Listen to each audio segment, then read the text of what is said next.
Dear students of class 8, this is your today's worksheet 9 of science and it is dated 17th of August. ठीक है बेटा. So today we will learn about microorganisms, the harmful effects. In the last worksheet हमने microorganisms के beneficial effects पढ़े थे जो हमें benefit करते हैं. ठीक है, जैसे कर्ड मेकिंग हो गया, मेडिसिन मेकिंग हो गया. लेकिन आज हम उनके हार्मफुल इफ़ेक्ट्स करेंगे. That is spoiling of food, causing disease in human and other animals like malaria, TB and typhoid. Some fungus can cause destruction of clothes, paper and leather on storage.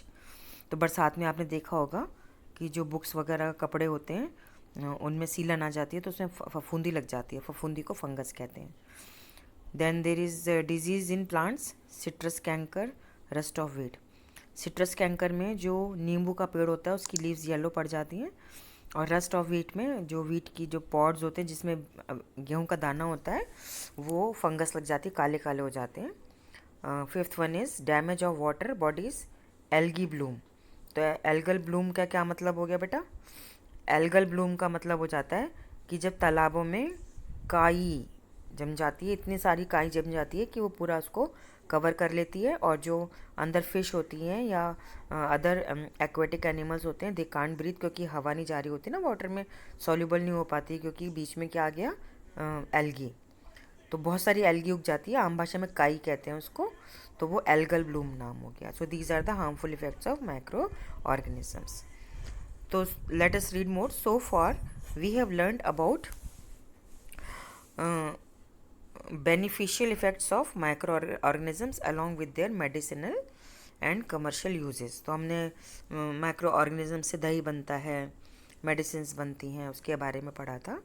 तो besides this, some of the microorganisms are very harmful to us in various ways as shown above. जैसे ऊपर दिखाया गया है, तो ये जो हैं ये various harmful ways हैं. They cause various communicable disease in plant, animals and other human beings.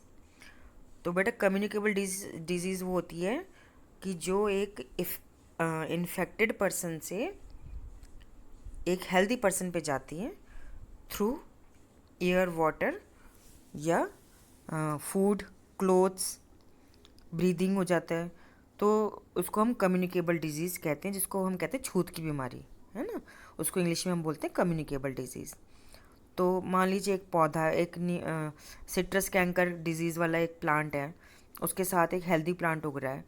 तो सिट्रस कैंकर उस हेल्दी प्लांट तक थ्रू एयर चला जाएगा, है ना. दोनों पौधों के बीच में हवा है ना, तो थ्रू एयर्स में चला जाएगा. तो उससे क्या होगा कि जो हेल्दी प्लांट है लेमन का, बट सिट्रस माने लेमन होता है ना, लेमन प्लांट की बात कर रहे हैं हम. तो लेमन लाइम जो होते हैं ना, नींबू, तो वो हेल्दी प्लांट भी इन्फेक्टेड हो जाएगा. जैसे मुझे डिज़ीज़ है और मुझे माइक्रो ऑर्गेनिज्म से एक डिज़ीज़ हो गई है. कौन सी डिज़ीज़ हो गई है कि जैसे ये आपकी मुझे कोरोना वायरस का इन्फेक्शन हो गया है, ठीक है, और मैं छींक रही हूँ तो मेरी नोज़ से वाटर इज़ कमिंग आउट और मैं जो ब्रीद आउट कर रही हूँ वो हवा जो है, और उसमें आप हेल्दी पर्सन हो, आप उसी एयर में ब्रीथ कर रहे हो, या जो मेरी नाक से स्नीजिंग में, कफिंग में जो पानी निकला है नाक से, मुंह से, वो आपके ऊपर गिर गया, तो आपको भी कोरोना वायरस आप तक भी पहुंच गया. तो मैं इन्फेक्टेड पर्सन हो गई, आप हेल्दी पर्सन थे, लेकिन अब क्या हुआ कि थ्रू एयर, वाटर या स्नीजिंग या कफिंग से आप भी अनहेल्दी हो गए. तो उससे बचने के लिए हमने क्या किया, मास्क पहना है ना. तो ये डिजीज़, ये मतलब होता है कम्युनिकेबल डिजीज़. तो मेरी वजह से आप तक डिजीज़ पहुंची, कम्युनिकेट हुई ना डिजीज़, है ना, ये मतलब हुआ बेटा. Some micro organisms have other harmful effects such as spoilage of food, algal bloom, damage to cloth and leather items. Now the disease causing micro organisms are called pathogens. तो pathogens कौन से हो गए, जिनसे डिजीज़ होती है micro organism से. तो बेटा लैक्टोबैसिलस तो पैथोजन नहीं हुआ ना, वो तो हमारा वेल विशर हो गया, वो हमारे लिए अच्छा काम करता है, बेनिफिशियल इफेक्ट देता है, तो उसको हम पैथोजन नहीं बोलेंगे. पैथोजन कौन से, जो डिजीज़ देते हैं, है ना. These pathogens are transmitted from one infected person to healthy person by various means like contaminated blood. मान लीजिए मुझे डिजीज़ है, ब्लड में इन्फेक्शन है और मैं अपना ब्लड किसी को दे दूँ जो हेल्दी पर्सन है तो उसको भी डिजीज़ हो जाएगी. वाटर का मतलब क्या हो गया कि मेरी जो नोज़ से और कफिंग में उसमें वाटर आता है, या मेरा झूठा पानी कोई हेल्दी पर्सन पी लेता है. एयर से मतलब स्नीज़ कर रही हूँ. सॉइल मतलब मिट्टी से. फिज़िकल कांटेक्ट मतलब मुझे डिजीज़ है और मेरे जो कपड़े हैं वो आपने पहन लिए, आप हेल्दी पर्सन हो तो आपको हो जाएगा. तो फिज़िकल कांटेक्ट का मतलब ये होता है कि या मुझे डिजीज़ है और मैं आपको हाथ मिला रही हूँ, कह रही हूँ हेलो हाउ आर यू, तो फिज़िकल कांटेक्ट हो गया ना, उससे भी ये बीमारी हो जाती. Through vectors. वेक्टर्स का क्या मतलब होता है कि कोई डिजीज़ कैरिंग एनिमल होता है, जैसे मॉस्किटो. तो जो फीमेल एनोफिलीज मॉस्किटो होता है वो मलेरिया का वेक्टर होता है. ठीक है, चलो अब क्वेश्चंस करते हैं. Question number 1 is right any 3 harmful effects of micro organisms. तो बेटा इसमें से कुछ भी लिख दो. यू हैव गॉट 5, तो out of 5 you can write.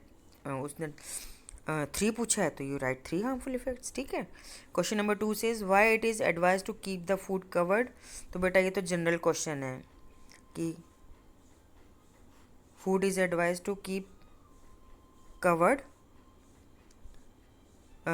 because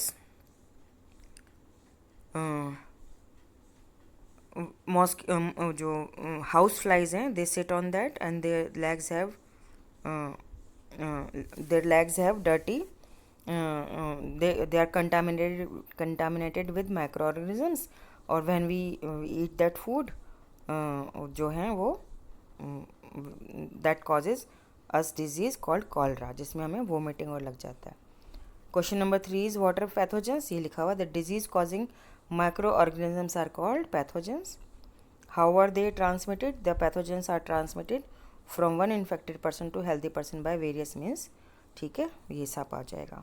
question number 4 is name 2 diseases caused by micro organisms. तो माइक्रो ऑर्गेनिज्म से होने वाली 2 डिजीज़ हैं. तो बेटा ये ह्यूमन्स और एनिमल्स की हैं और ये प्लांट की हैं. Right any 2. ठीक है बेटा. And you must keep yourself healthy. So nowadays COVID-19 is spreading, so you must cover your nose, wear mask, you must maintain social distance of 2 yards or 6 feet, and you must wash your hands when you come back home. Okay beta.